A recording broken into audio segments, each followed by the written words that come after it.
కథ చెప్పుకుందామా? అరణ్య పురాణం తరువాయి భాగం. ఇద్దరు బలమైన మర్కటకులు మౌగ్లీని తమ చంకల కింద గట్టిగా పట్టుకుని చెట్ల పై భాగాల మీదుగా తడవకు 20 అడుగులు దూకుతూ పరిగెత్తుతున్నారు. మౌగ్లీ బరువు లేకపోతే వాళ్ళు రెట్టింపు వేగంతో వెళ్ళగలరు. ఆ వేగానికి మౌగ్లీకి తల తిరిగిపోతున్నది. అడుగున ఎక్కడో ఉన్న నేలకేసి చూస్తూ గుండె గుబగుబలాడుతున్నది. కానీ గాలిలో అతి వేగంగా ఎగిరిపోతున్న ఆనందం లేకపోలేదు. ఒక్కసారి చెట్ల చిటారు కొమ్మలకు పోతూ అవి తమ బరువు మొయ్యలేనప్పుడు పెద్ద కేక పెట్టి గద్దల్లాగా వాలి మరొక చెట్టు కింది కొమ్మలను కాళ్లతోనో చేతులతోనో వీలును బట్టి అందుకుంటూ మర్కటకులు ప్రయాణిస్తున్నారు. ఒక్కొక్కసారి ఎత్తైన చిటారు కొమ్మల నుంచి మౌగ్లీకి అరణ్యం అనేక మైళ్ళు చుట్టూ విస్తరించి కనపడుతున్నది. పై కొమ్మలకెక్కుతూ కింది కొమ్మలను దూకుతూ కేరింతలు కొడుతూ రంకెలు పెడుతూ మౌగ్లీని బందీగా చిక్కించుకున్న వానరులు చెట్ల మీదుగా ఉండే తమ మార్గాన అతి వేగంగా పోసాగారు. మౌగ్లీకి మొదట కలిగినది భయం. తనను మర్కటలు కింద జార విడుస్తారేమోనని. తరువాత అతనికి ఆగ్రహం వచ్చింది. కానీ తొందరపడి పెనుగులాడాడు కాడు. ఆ తరువాత అతను ఆలోచించనారంభించాడు. వెంటనే జరగవలసిందేమంటే బాలుకు బాగీరాకు వర్తమానం పంపటం. ఈ కోతుల వేగాన్ని వాళ్ళు అందుకోలేరు. వర్తమానం ఎవరు చేరవేస్తారు? కిందికి చూస్తే ఆకులు కొమ్మలు తప్ప మరేమీ కనిపించలేదు. మౌగ్లీకి నీలాకాశంలోకి చూశాడు.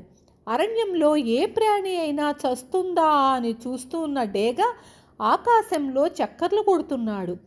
మర్కటులు దేన్నో చేరవేస్తుండటం డేగన్న చూడనే చూశాడు. అది చూసి అది తినడానికి పనికి వస్తుందేమోనని కొన్ని 100 గజాలు దిగివచ్చాడు. దగ్గరగా వచ్చేసరికి మౌగ్లీ కనిపించాడు. డేగ భాషలో మౌగ్లీ మనము ఒకటే అన్న పలకరింత కూడా వినపడింది. డేగన్న ఆశ్చర్యంతో కూతవేసి మౌగ్లీని మోసుకుపోయే మర్కటకుల మార్గాన్ని అనుసరించసాగాడు.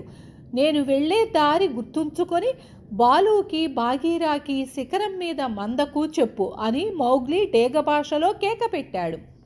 నీ పేరేమిటి తమ్ముడు అన్నాడు డేగన్న. అతనికి అప్పటికింకా మౌగ్లీ పరిచయం కలగలేదు. మౌగ్లీ, అందరూ నన్ను కప్పాయి అని పిలుస్తారు అన్నాడు మౌగ్లీ. డేగన్న అవ్వాయి చువ్వాయిలాగా ఆకాశంలోకి లేచి చిన్న చుక్కలాగా కనిపిస్తూ మర్కటలు వెళ్ళే దారి గమనించాడు. ఈ లోపల బాలు బాగీరా పొందిన ఆగ్రహం వర్ణాతీతం. బాగీరా ఎన్నడూ ఎగబాకని ఎత్తులకు చెట్లు ఎగబాకాడు. అతని బరువు మొయ్యలేక కొమ్మలు పెళపెళా విరిగాయి. అతని గోళ్ల నిండా చెట్ల బెరడు ఇరుక్కున్నది. అతను తన ఆగ్రహాన్ని బాలు మీద వెళ్ళగక్కుతూ మౌగ్లీని ముందే ఎందుకు హెచ్చరించావు కావు అన్నాడు. త్వరగా పోతే వాళ్లను అందుకోగలమేమో అన్నాడు బాలు రొప్పుతూ పరిగెత్తుతూ. నీ పరుగుక ఇంకో మైలు పరిగెత్తావంటే పండు పగిలినట్టు పగిలిపోగలవు. వాళ్లను మొట్టికాయలు వేసినట్టు కాదు. మనం వెన్నంటామంటే వాళ్ళు వాణ్ణి జార విడిచెయ్యగలరు అన్నాడు బాగీరా. అయ్య బాబోయ్, జార విడువటమే అంటూ బాలు నెత్తిన చేతులు పెట్టుకొని వేదనతో అటూ ఇటూ ఊగసాగాడు. ఊరుకో బాలు, అట్లా శోకాలు పెడితే చూసిన వాళ్ళు ఏమనుకుంటారు? నేనే నీలాగా రోదన ప్రారంభించాననుకో అని బాగీరా మందలించాడు.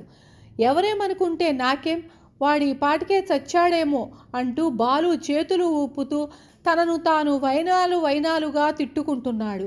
అంతలోనే బాలు ఊగటం మానేసి నిటారుగా నిలబడ్డాడు. అతనికొక ఆలోచన వచ్చింది. మనం కొండ చిలువ కావా దగ్గరకు పోదాం. అతనంటే కోతులకు హడలు. అతను మర్కటకులంత వేగంగానూ కదలగలడు, చెట్లెక్కగలడు. రాత్రివేళ వచ్చి వాళ్లను పిల్లలను తినేస్తూ ఉంటాడు అన్నాడు బాలు. పాపిష్టి కాళ్ళు అసలే లేవు. మన జాతే కాదు, వాడు మనకేం సాయం చేస్తాడు అన్నాడు బాగీరా అనుమానంగా. వాడు అనేక కాలాలు చూసినవాడు, మహాజిత్తుల మారి ఎప్పుడూ ఆకలి మీదనే ఉంటాడు. బోలెడన్ని మేకలను ఇస్తామందాము అన్నాడు బాలు. కడుపులో ఎత్తుపడితే నెలల పాటు నిద్రపోతాడు. నిద్రలో ఉన్నాడేమో. ఒకవేళ మేలుకునే ఉన్నా మీ మేకలు ఎవడికి కావాలి అంటే అన్నాడు బాగీరా అనుమానంగా. నిజానికి బాగీరాకు కావా గురించి దాదాపు ఏమీ తెలియదు. నువ్వు నేను అంత చేతకాని వాళ్ళమా ఏమిటి అన్నాడు బాలు తన భుజాన్ని బాగీరా కేసి రుద్దుతూ. ఇద్దరూ కలిసి కొండ చిలువ కావాను వెతుక్కుంటూ బయలుదేరారు. కావా వాళ్లకు ఒక వేడెక్కిన రాతి మీద మధ్యాహ్నపు ఎండలో పడుకొని కనిపించాడు. అతను గత 10 రోజులు లోపల కుబుసం విడిచి నిగనిగలాడే కొత్త చర్మంతో చాలా అందంగా ఉన్నాడు. 6 బారల నిడివిగల అతని శరీరము మెలికలు తిరిగిపోతున్నది. అతను ఆహారం గురించి ఆలోచిస్తూ పెదవులు నాక్కుంటున్నాడు. బాలు కావాను అంత దూరాన చూస్తూనే బాగీరాతో ఆకలి మీద ఉన్నాడు. ఇంకా కడుపులో ఎత్తు పడలేదు. జాగ్రత్త సుమా. కుబుసం విడిచిన కొత్తలో అతనికి దృష్టి సరిగా ఆనదు. దానితో పాటు తొందరపాటు కూడా హెచ్చు అని హెచ్చరించాడు. కావా విషసర్పం కాడు. విషసర్పాలు పిరికి వాళ్లను, అతనికి వాళ్ళంటే ఏవగింపు కూడాను. అతనిలో అపాయకరమైనది అతని కౌగిలింత. ఆ కౌగిలింతకు చిక్కి బయటపడిన ప్రాణే లేదు. కావాకు కొంత దూరంలోనే గొంతు కూర్చుని బాలు వేట సాగాలి అన్నాడు. అరణ్యంలో వేటాడే మృగాలు ఒక్కదాన్ని ఒకటి అలాగే పలకరించుకుంటాయి.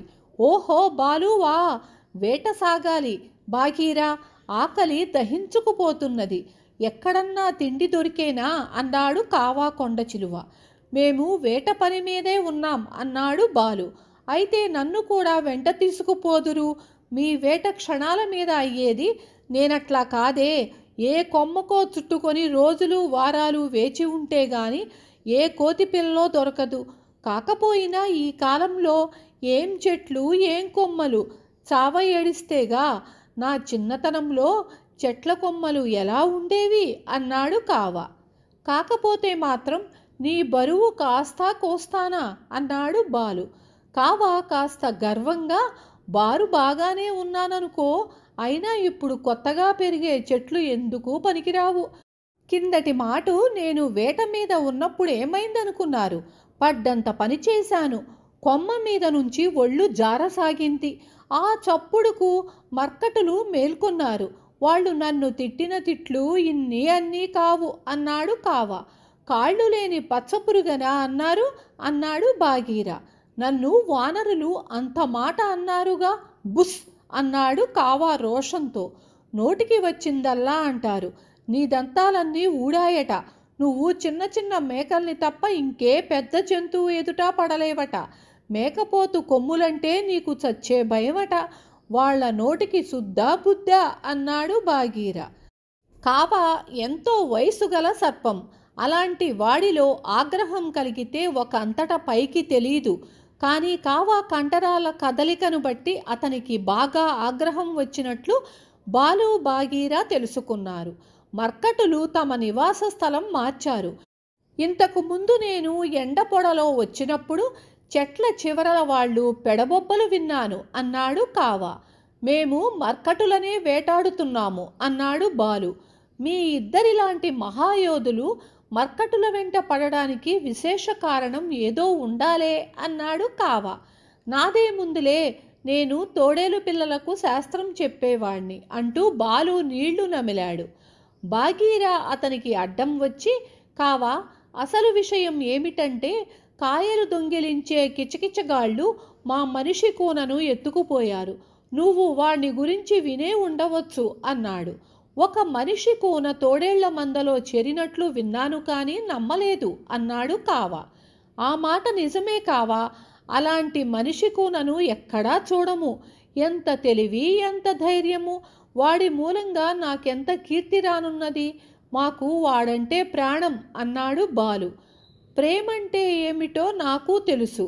మీకు ఎన్ని గాథలైనా చెప్పగలను అని కావా ఆరంభించేసరికి బాగీరా చప్పున అడ్డు తగిలి, కడుపులు నిండాక రాత్రల్లా కూర్చుని కథలు చెప్పుకుందాం.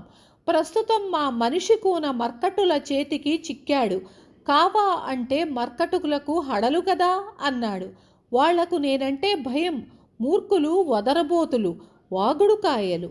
నన్ను పచ్చచేప అన్నారు కదూ అన్నాడు కావ. చేప కాదు, పురుగు పురుగు. ఆ ఒక్కటేనా? ఇంకా ఎంత లేసి మాటలన్నారు. నాకు చెప్పటానికి కూడా నోరు రావటం లేదు. ఫుష్! వాళ్ళకి బుద్ధి కాస్త చెప్పాలి. పిల్లవాణ్ణి తీసుకొని వాళ్ళు ఎటుగా వెళ్ళారు అని కావా అడిగాడు. సూర్యాస్తమయం కేసి వెళ్ళినట్లు తోస్తున్నది. వాళ్ల జాడ నీకే తెలుస్తుందనుకున్నామే అన్నాడు బాలు. నాకా? ఎలా తెలుస్తుంది? నేను మర్కటులను, కప్పలను, కంగాళి వాటిని వేటాడనే. నా దగ్గరికి వస్తే పట్టుకుంటాను అన్నాడు కావ. ఇంతలో ఆకాశం నుంచి బాలు ఇలా చూడు పైకి పైకి అన్న కేక కీచుగా వినిపించింది. అది డేగ కేక. అతను బాలు కోసం అరణ్యమంతా తెగ తిరిగి ఇప్పటికి పట్టుకోగలిగాడు. మర్కటుల వెంట మౌగ్లిని చూశాను. మీకు తన జాడ చెప్పమన్నాడు. మర్కటులు నది దాటి మర్కట నగరానికి అతన్ని తీసుకుపోయారు. శిథిలాలుండే చోటికి రాత్రంతా గబ్బిలాయిలను చూస్తుండమని చెప్పాను. కింద ఉన్న మీ అందరికీ వేట బాగా సాగాలి. చీకటి పడుతున్నది, వస్తా అన్నాడు డేగన్న. కడుపు నిండా తిండి, కంటి నిండా నిద్ర కలగాలి డేగన్న. ఈసారి నేను చంపే జంతువుల తల పూర్తిగా నీకే వదిలేస్తా అన్నాడు బాగీరా. నేను చేసిన దానిలో విశేషమేముంది? నా భాషలో పలకరించి పని చెప్పాడు. చెయ్యటం నా విధి అంటూ డేగన్న రివ్వున పైకి లేచి గుండ్రంగా తిరుగుతూ వెళ్ళిపోయాడు. సమయానికి పక్షి భాష జ్ఞాపకం పెట్టుకున్నాడు. వాడిది ఏం తెలివి అంటూ బాలు గర్వంతో పొంగిపోయాడు. మొట్టికాయలతో తలలోకి ఇంకి ఉంటుందిలే, పదండి, మనం ఇప్పుడు శిథిలాలకేసి పోవాలి అన్నాడు బాగీరా. ఆ శిథిలాలు ఎక్కడ ఉండేది ముగ్గురికి తెలుసు. మేము నీ కోసం ఆగము. నేను కావా వేగంగా పోతాం, నువ్వు వెనకగా రా బాలు అన్నాడు బాగీరా. కాళ్ళుండని లేకపోని నేను నీ అంత వేగంగానూ కదలగలను అన్నాడు కావా. బాలు గబగబా 4 అడుగులు వేసి రొప్పు వచ్చి చతికిలబడ్డాడు. మిగిలిన ఇద్దరు వేగంగా ముందుకు సాగారు. బాగీరా ఎంత వేగంగా దూకుతూ పరిగెత్తినా కావా అతనితో సమంగా పాకగలిగాడు. దారిలో ఒక చిన్న వాగు వచ్చినప్పుడు బాగీరా దాని మీదుగా దూకేశాడు. కావా ఈదవలసి రావడం చేత కాస్త వెనకబడ్డాడు. ఏమిటో అనుకున్నాను కావా, నీది యమవేగమే అన్నాడు బాగీరా. ఆకలి మీద ఉన్నానులే, నన్ను చుక్కల కప్పను అన్నారు కదా అన్నాడు కావా. చుక్కల కప్ప కాదు, పచ్చ పురుగు అన్నాడు బాగీరా. ఏదైనా ఒకటే, పద పద. కావా కళ్ళు నిశ్చలంగా దారి మీదనే ఉన్నాయి. అతని శరీరం దారి వెంట పాదరసంలాగా ప్రవహిస్తూ అతి వేగంగా ముందుకు సాగిపోతున్నది. విన్నారు కదా. రేపు తరువాయి భాగం చెప్పుకుందాము.